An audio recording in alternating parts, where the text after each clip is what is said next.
தமிழ்நாட்டுக்கு தனி அடையாளமாக இருக்கும் சேலத்து மாம்பழங்கள் அதிக விளைச்சல் இருந்தும் தோட்டக்கலைத்துறை அதிகாரிகளின் முறையான வழிகாட்டுதல் இல்லாததால் மாம்பழங்களின் விலை வீழ்ச்சி அடைந்துள்ளதாக மாம்பழ விவசாயிகள் வேதனை தெரிவித்துள்ளனர்.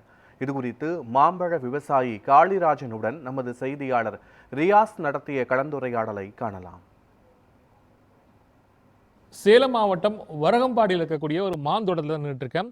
குறிப்பாக இந்த வரகம்பாடி பொறுத்த வரைக்கும் பல ஆண்டுகளுக்கு முன்பாகவே ஆங்கிலேயர்கள் இந்த பகுதியில் மாமரங்களை நட்டதால் இன்று வரையும் இங்கு விளையக்கூடிய மாம்பழங்களில் மனமும் சுவையும் அதிகமாக இருப்பதாக சொல்லப்பட்டு வருகிறது.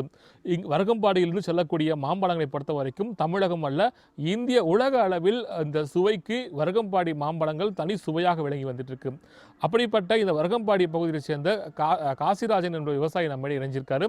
இந்த ஆண்டு மாம்பழத்தில் மிகப்பெரிய ஒரு நஷ்டத்தை சந்தித்திருப்பதாக தெரிவித்திருக்கார். அவரிடம் பேசுவோம். சார் வணக்கம் சார். இந்த வருஷம் மாம்பழத்தோட விளைச்சல் எப்படி இருந்ததுங்க?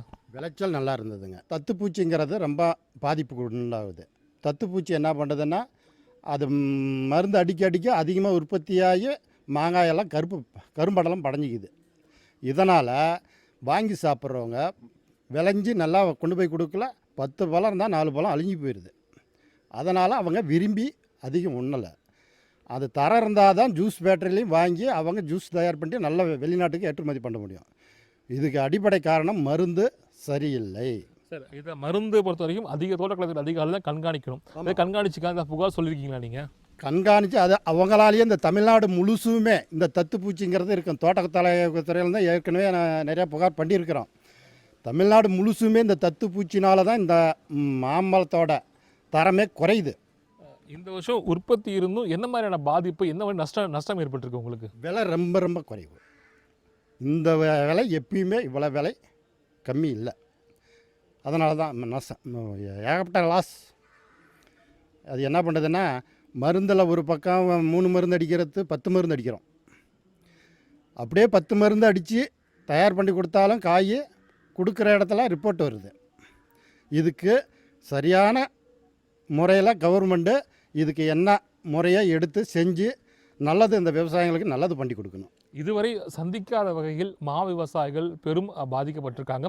குறிப்பாக தோட்டக்கலைத்துறை அதிகாரிகள் கவனம் செலுத்தி இருந்தால் இந்த ஆண்டு மா விளைச்சலும் அதிகமாக கிடைத்திருக்கும். அதே போல் விவசாயிகளுக்கும் அதிக லாபம் கிடைத்திருக்கும். தோட்டக்கலைத்துறை அதிகாரிகளுடைய அலட்சிய போக்கின் காரணமாகத்தான் முழுக்க இந்த ஆண்டை பொறுத்த வரைக்கும் மா விளைச்சல் ஈடுபட்ட விவசாயிகள் கடுமையாக பாதிக்கப்பட்டிருக்க தெரிவித்திருக்காங்க. அரசு அதிகாரிகளும் அதே போல தமிழக முதல்வரும் இதில் கவனம் செலுத்தி பாதிக்கப்பட்ட விவசாயிகளுக்கு நிவாரணம் தர வேண்டும் என்பது இந்த மா விவசாயிகளுடைய ஒட்டுமொத்த கோரிக்கையாக இருக்குது. நியூஸ் 7 தமிழ் செய்திகளுக்காக வரகம்பாடியிலிருந்து நான் ரியாஸ்.